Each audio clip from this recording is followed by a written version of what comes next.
இங்கே என்ன காண்பிக்கிறார்னா, இது ரெண்டையும் கலந்த ஒரு சமுதாயம், தேவனுடைய சமுதாயம்.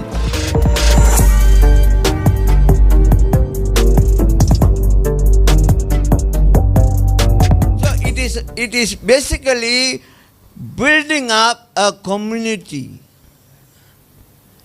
இங்கே என்ன காண்பிக்கிறார்னா, இது ரெண்டையும் கலந்த ஒரு சமுதாயம், தேவனுடைய சமுதாயம், பரிசுத்தமான சமுதாயத்தை தேவன் பூமியில் அமைக்கிறார் என்று அது காண்பிக்கிறது.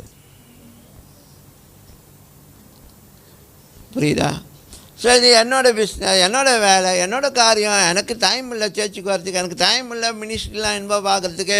அப்படிலாம் நீங்கள் பேசிட்டீங்கன்னா யூ ஆர் நாட்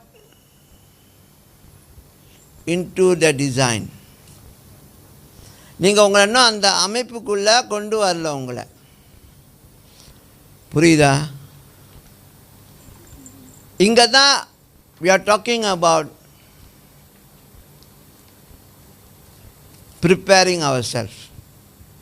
நம்மளை ஆயத்தப்படுத்துகிறோம் என்று சொல்லும்பொழுது இந்த மாதிரி காரியங்களை தான் நம்ம வாழ்க்கையில் எதெல்லாம் நம்ம அந்த கிறிஸ்தவ வாழ்க்கையை நம்ம வாழ்கிறதுக்கு வேண்டிய காரியத்தை நம்ம ஒழுங்குபடுத்தலை அப்படின்னு காண்பிக்கும். அப்போ அங்கே தான் அந்த ஒர்க் ஷாப் ஆரம்பிக்குது. என்னது, நான் என்னென்னத்தை சரிப்படுத்தணும், என்னென்னத்தை நான் என்னை சரியாக அன்லைன் பண்ணணும்.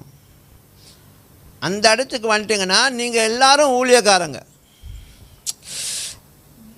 ராங்கான ஆள்கிட்ட பேசிகிட்டு இருக்கோம்ல, நீங்கள் எல்லோரும் ஊழியக்காரங்க.